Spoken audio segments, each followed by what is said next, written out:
এবার টাকিতে থাকাকালীন আমার ননদের এক ফ্রেন্ডের মেয়ের বার্থডেতে ইনভিটেশন পেয়েছিলাম।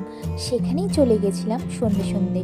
আর গিয়েই ছিল আমাদের স্টার্টারে চিকেন পাকোড়া আর ছিল গরম গরম লাল চা। বাইরে এত বৃষ্টি হচ্ছিল, তখন কিন্তু এই লাল চার সাথে চিকেন পাকোড়াটা জাস্ট ফাটাফাটি লাগছিল। আর সত্যি বলতে এই চিকেন পাকোড়াটা ভীষণ ভালো লেগেছে, ঠিক ওই বিয়েবাড়ির স্টলগুলোর মতো। তারপরেই কিন্তু আমরা খেয়েছিলাম কিছুক্ষণ উনো। তারপরে কিন্তু চলে এলো আমাদের সেই বার্থডে কেক কাটিংয়ের সময়। জানো তো, মাঝখানে যে রেড টি শার্ট পরে আছে ওর নাম অনুশ্রিতা। এর বার্থডে কিন্তু কিছুদিন আগে ছিল, আজ নয়। অনেক ধুমধাম করে কিন্তু অনুষ্ঠান করা হয়েছিল, কিন্তু ম্যাডামের খুব ইচ্ছে ছিল তার কাছের ফ্রেন্ডদের সাথে বার্থডে করার। সেদিন কিন্তু অনেকেই ছিল না অ্যাভেলেবেল, তাই আজকের বার্থডেটা তার কাছে আরও আরও বেশি স্পেশাল।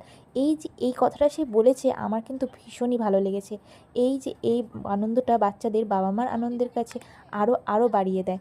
তারপর সবাই মিলে তারা কেক কাটিং করার পরে হাতে চলে এলো বার্থডে কেক। রাতে ডিনারে ছিল গরম গরম ধোয়া ওঠা চিকেন, আর ম্যারিনেট করা ছিল চিকেন পকোড়াও তখনও। আর রেডি হচ্ছিল গরম গরম ভেজ ফ্রাইড।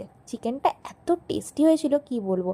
আর এই ছিল অপর্ণা দিদি, ভীষণ মিষ্টি। আর দেখো, খুব আমরা মজা করেছি সেদিন। আর কচি কাচাদের সাথেই কিন্তু আমাকে খেতে বসানো হয়েছিল। ওই যে অনি মহারাজ পাশে বসেছিল, খেতে বসেও কিন্তু ঝগড়া করে যাচ্ছে দেখো।